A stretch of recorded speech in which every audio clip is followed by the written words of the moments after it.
खबर शामिल करते हैं मंडी बहाउद्दीन से ब्यूरो चीफ मोहम्मद रशीद भट्टी की रिपोर्ट के मुताबिक deputy commissioner doctor Faisal Salim ने फूड स्ट्रीट की सिलेंट्रो बारबेक्यू एंड रेस्टोरेंट समेत मुख्तलिफ शॉप्स का फीता काट कर इफ्तिताह किया।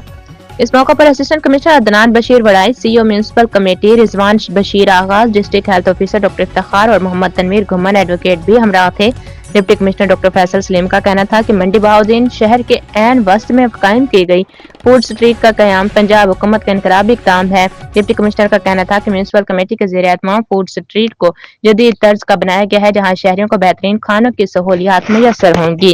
डिप्टी कमिश्नर ने बहुत कम अरसे के दौरान जदीद फूड स्ट्रीट के कयाम पर chief officer municipal committee Rizwan Bashir Agha के काम की तारीफ की।